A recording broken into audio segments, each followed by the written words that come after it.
This is a Disneyland original little long-playing record, and I am your story reader.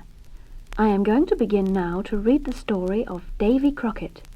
You can read along with me in your book.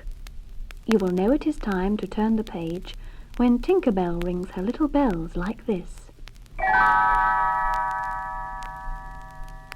Let's begin now. Davy Crockett was one of the best frontier scouts this country ever had. Many years ago, he and his friend, Georgie Russell, came from the mountains of Tennessee to scout for General Andy Jackson during the Creek Indian War. The Creek Indians were camped somewhere across the river. General Jackson wanted Davy to find out where they were and what they were planning to do. He sent the major and some soldiers along.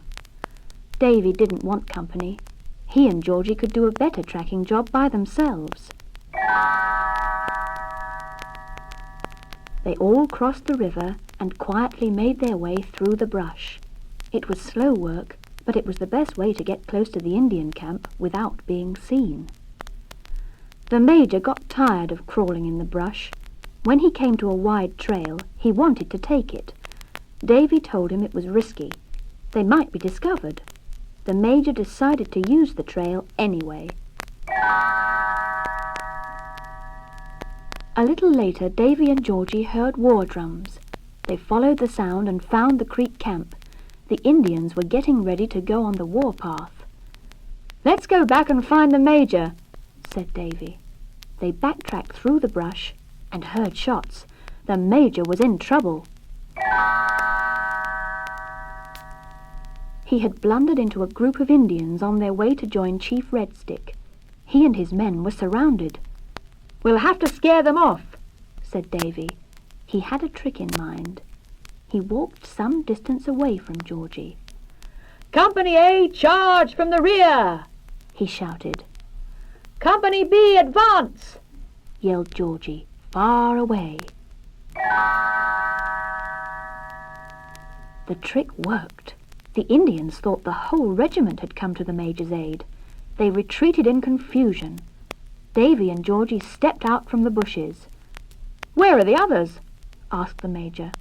"Well," said Georgie, "2 were enough."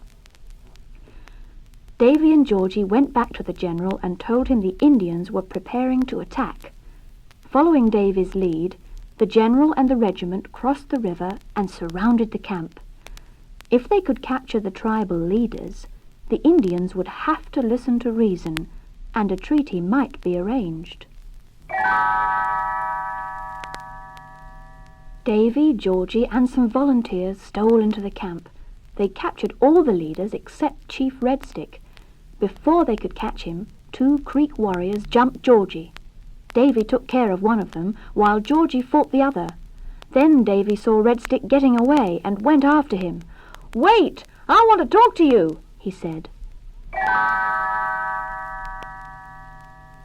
Red Stick wasn't about to talk to anyone. He gave Davy a clout on the head and escaped through the major's lines.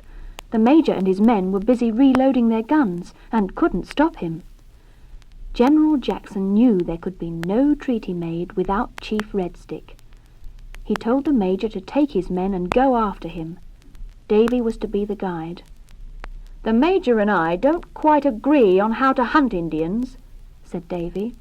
"I don't want any arguments," replied the general, and that was that. They went south from the Smoky Mountains into Mississippi Territory and through the swamps, getting close to Red Stick but never quite catching up with him. Weeks passed. The major and his men got sick. Finally, the major decided to go back while his men were still able to march.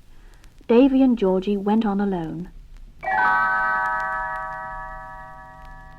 They picked up a trail going in 2 directions at once. They separated. Then Georgie saw some fresh tracks, whistled to warn Davy, and was hit from behind. When he came to, he was tied to a stake, with Red Stick's warriors piling wood for a bonfire. Suddenly, Davy stepped out of the brush. He challenged Red Stick to a fight. Red Stick agreed. Red Stick agreed. Red Stick agreed, and picked tomahawks for weapons. Davy seemed awkward with the tomahawk in his hands. Georgie was afraid to look, and closed his eyes. When he opened them, Davy had disarmed Red Stick and had him against a tree. "Turn my friend loose and go home," he said. "Sign the treaty, and I promise you the government will let you keep your land."